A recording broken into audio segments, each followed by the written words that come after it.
자, 이번에는요, 우리 정치인의 윤리의식에 대해서 좀 이야기를 해볼 겁니다. 자, 내가 느끼기에요, 최근 우리나라가요, 전례 없는 도덕 공백 상태를 겪고 있는 것 같아요. 자, 우리가 보통 정치인들은 그래도 일반인보다는 조금 더 높은 도덕 기준을 가지고 있을 거라고 기대하죠. 왜냐하면 그래도 지도층이니까요. 그죠? 근데 최근에 몇 년간 터진 이제 좌파 정치인들, 어떤 사회적으로 논란이 된 스캔들이 굉장히 많이 터졌죠. 어떤 사람은 뭐 위안부 할머니들을 위해서 돈을 걷는다고 모금을 해서 그 돈을 유용했다, 뭐 이런 증언이 나왔죠. 그리고 어떤 분은 그 어떤 나라 국정 운영과 관련된 정보를 미리 입수해서 그걸로 투자를 했다. 그거는 이제 불법이거든요. 그리고 또 어떤 분은 공공개발을 해서 시민에게 이익을 나눈다고 했는데 알고 봤더니 엄청난 돈을 그 회사들 몇 명끼리 나눠 먹었다, 뭐 이런 얘기가 들려요. 자, 그럼 그게 사실이건 아니건을 떠나서 이제 사회의 도덕 기준을 유지하기 위해서는요, 수사를 해서 재판을 해야 되겠죠. 근데요, 이런 사건들이 알려진 지가 꽤 오래됐고 수사를 시작한 지가 꽤 오래됐는데 아직 1심도 안 끝났어요. 자, 근데 더 중요한 문제는 뭐냐면요, 이 사람들의 뻔뻔함이에요. 뻔뻔함.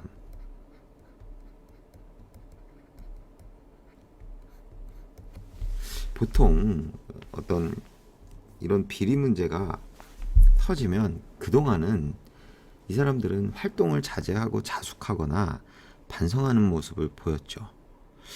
근데 이 좌파 정치인들 일부는 이런 뻔뻔함을 보여요. 여전히 국회에서 법을 만들기도 하고요. 그리고 SNS에 뭐 여러 가지 글을 올리기도 하고요. 그래서 내가 이 사람들이 왜 그러나를 좀 생각해 봤어요. 근데 그 답을 어디서 찾았냐면요, 이 사람들의 이념에서 찾았어요. 그러니까 뭐 좌파를 지지하는 사람들은 그 이념을 모두 믿는다고 볼 수는 없지만 이 좌파 정치인들이 늘 하는 얘기를 보면 그 사람이 어떤 이념을 가지고 있는가는 굉장히 명확하거든요. 자, 이 사람들이 이런 뻔뻔함을 보이는 거는요, 그들이 가진 이념 때문입니다. 자, 여기에 대해서 좀 자세히 설명을 해보도록 하겠습니다. 자, 콜버트라는 사람이 있었어요. 이 사람이 유명한 발달 심리학자입니다.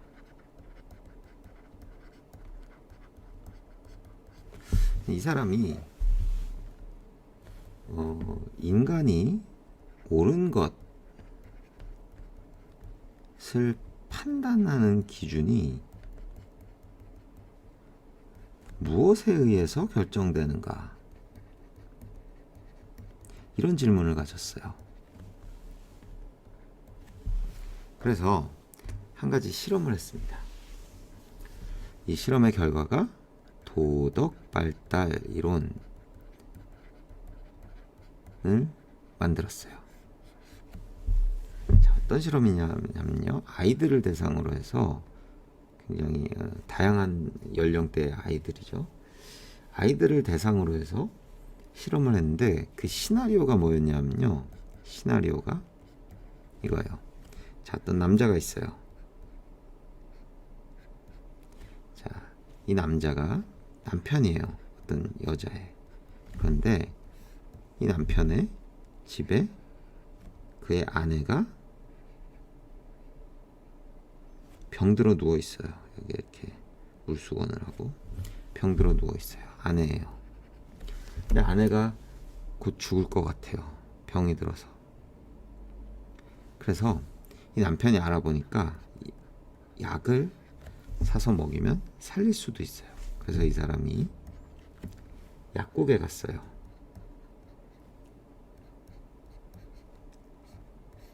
약국에 가서 그 약을 사려고 보니까 그 약이 2,000달러예요.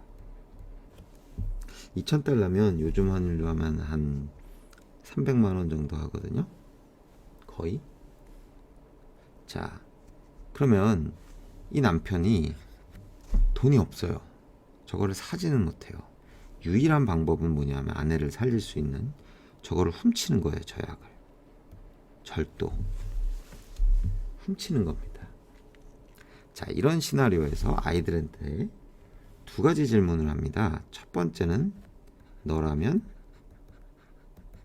훔칠 거야?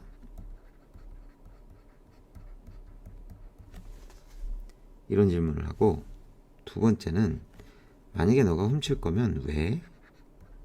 이유가 뭐야? 혹은 너가 훔치지 않을 거면 왜 그런 선택을 했어? 그 이유를 물어본 거예요. 이 두 가지 질문을 했어요. 자, 이 두 가지 질문을 해서 아이들한테 물어보니까 아이들의 연령대에 따라서 유사한 답이 나와요. 그건 왜 그러냐면요. 아이들의 인지 발달 있잖아요. 인지 발달. 쉽게 얘기하면 이제 지능 발달에 따라서 생각하는 바, 그러니까 사고력의 수준이 달라지고 이에 따라서 도덕 기준이 달라진다는 거예요. 이게 도덕 기준이거든요. 왜 그랬는지 사고력에 따라서 이 도덕 기준이 달라진다는 걸 발견했어요. 자, 어떤 결과가 나왔냐면 말이죠. 자, 이런 결과가 나왔어요. 자, 아이의 연령대에 따라서 이게 연령이에요. 오른쪽으로 갈수록 연령이 높아지는 거예요. 자, 이 가운데 세 단계로 일단 나눠서 가운데를 그러니까 아이의 한 7, 8, 9살 여기서부터 한 12살까지 아이들 2단계 이 연령대 아이들은요. 관습 단계라고 불러요. conventional stage라고 불러요. 이게 뭐냐면 convention이 뭐냐면은 이게 관습이란 뜻이거든요. 좀 더 풀어서 설명하면 이 관습은 대부분의 사람들이 옳다고 믿는 것이 무엇이냐, 이 내용에 따라서 자신의 행동을 결정하고 자신의 행동에 대해서 선악을 판단한다는 얘기예요. 그게 관습입니다. 관습. 자, 그럼 이 이전에는 뭐냐면요. 전관습 단계예요. 이거는 관습에 따라 판단하기 이전의 아이들, 이전의 연령대 아이들은 자기 이익이 판단 기준이 되는 거예요. 자기의 이익. 대부분의 사람들이 옳다고 믿는 믿음이 아니고요. 자, 그리고요. 이 이후를 후관습 단계라 그래요. 자, 여기도 관습이란 말이 들어가는데 이 단계는 뭐냐면요. 이 사람들이 대부분이 옳다고 믿는 이 관습, 그거의 배후에 넘어서 있는 이 관습을 정당화하는 어떤 이상, 그러니까 관습, 눈에 보이는 관습, 법, 도덕 이런 거에 그 너머에서 이 법과 도덕이 추구하는 목표 이상이라고 하죠. 이러한 것들을 기준으로 삼게 돼요.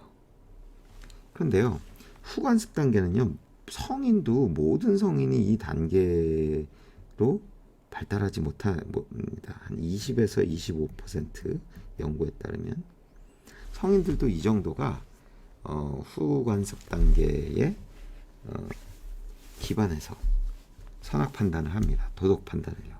자, 이때가 언제냐면요. 아주 아이들이 빠르면 12살 정도 되면은 후관습 단계로 넘어가는 아이들이 있어요. 그리고 이때는 언제냐면요. 조금 연구마다 차이가 있긴 한데 6세, 6세에서 한 9세 이 정도예요. 그러니까 뭐 가장 많은 거는 7세니까 7세라고 할게요. 그러니까 7세에서 12세에는 관습 단계에 머물고요. 7세 이전에는 전관습 단계에 머물러요. 자, 그럼 구체적으로 얘기를 해볼게요. 가장 어렸을 때는 어떤 도덕 기준을 갖게 되냐면요. 2단계에서는 절도 안 할 거야, 훔치지 않을 거야 라고 얘기합니다. 왜? 라고 물어보면 처벌받으니까, 혼나니까, 이런 얘기를 합니다. 자, 그런데 조금 더 지나면 난 훔칠 거야 라는 얘기를 하는 아이들이 생겨요. 왜? 그러면은 보상을 얘기합니다. 어떤 보상이죠? 아내를 살릴 수 있으니까. 그것도 보상이죠. 아내를 살피면 남편 입장에서는 좋잖아요. 이 두 가지 전부 다 자기이기 기준이 되는 거예요. 처벌받기 싫어서 절도 안 하고, 아내를 살릴 수 있어서 절도를 하고, 그죠? 자, 그 다음에 아이들이 조금 더 자라면 그 좋은 사람인가에 대한 기준, 이거를 good boy, good girl attitude라고 하는데, 아이들의 도덕 기준이 되는 게 좋은 사람이 되는 거예요. 그러니까 이 좋은 사람이란 건 뭐예요? 결국은 대부분의 사람들에게 내가 좋은 사람으로 비춰지는 거죠. 그죠? 이거는 사실은 X일 수도 있고 O일 수도 있죠. 이 아이가 아내를 살리는 것이 뭐 좋은 사람이다라고 생각된다면 그렇게 답할 거고, 절도하지 않는 것이 좋은 사람이다라고 대부분의 사람들이 옳다고 믿는다고 믿으면 그러면 안 할 거예요. 자, 그 다음에는요. 이거는 뭐냐면요. 법이나 질서라는 기준을 사용해요. 조금 더 지나면. 자, 법을 지켜야 돼 라고 하는 거. 우리 소크라테스가 악법도 법이다 뭐 이랬죠. 그죠? 그리고 사회 질서가 무너져 뭐 이런 얘기하는 거. 그러면 이런 사람들은, 이런 아이들은 절도를 하면 안 돼 라고 이야기하겠죠. 그런데요, 아이들이 12살이 넘어가면서 점점 이 관행, 즉 사람들이 믿는 믿음 혹은 그것이 구체화된 법, 이런 것들 배후에 있는, 그 너머에 있는 무언가를 기준으로 삼기 시작해요. 예를 들면 이런 거예요. 사회적 계약이에요. 이거를 문제시 삼아요. 자, 이런 경우에는 절도를 하지 말아야 된다라고 생각할 수도 있고 해도 된다라고 생각할 수도 있는데, 왜냐하면 어떤 법이라고 하는 게 사회적 계약이잖아요. 우리가 이 법의 배후에는 모든 사람들이 계약을 해서 우리 이거는 지키자라고 약속한 게 있다는 생각을 하게 된다는 거예요.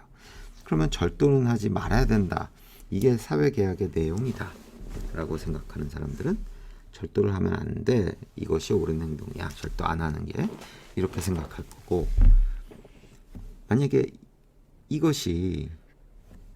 너무 비싸, 이것도 사회적 계약을 해가지고 무언가 서로 토론을 통해서 이 값을 좀 더 낮춰야 돼, 뭐 이런 생각하는 거 있잖아요. 그것도 사회적 계약입니다. 사회적 계약에 기반해서 도덕 판단을 하는 거예요. 자, 마지막 단계는 뭐냐면요, 보편적 윤리 원칙이에요. 자, 그러니까 이런 거예요. 자, 이 상황을 어떻게 이해하냐면은 아내의 목숨이 달린 상황이에요. 근데 약을 먹으면 이거를 치료할 수 있는데, 약 때문에 이 사람이 목숨을 잃게 되면 그것은 보편적 윤리 원칙에 어긋날 수 있다는 생각을 하는 거예요. 예를 들면 이제 인권 같은 거요. 목숨을 잃으면, 돈이 없어서 목숨을 잃으면 그건 인권이 보장되지 않은 거잖아요.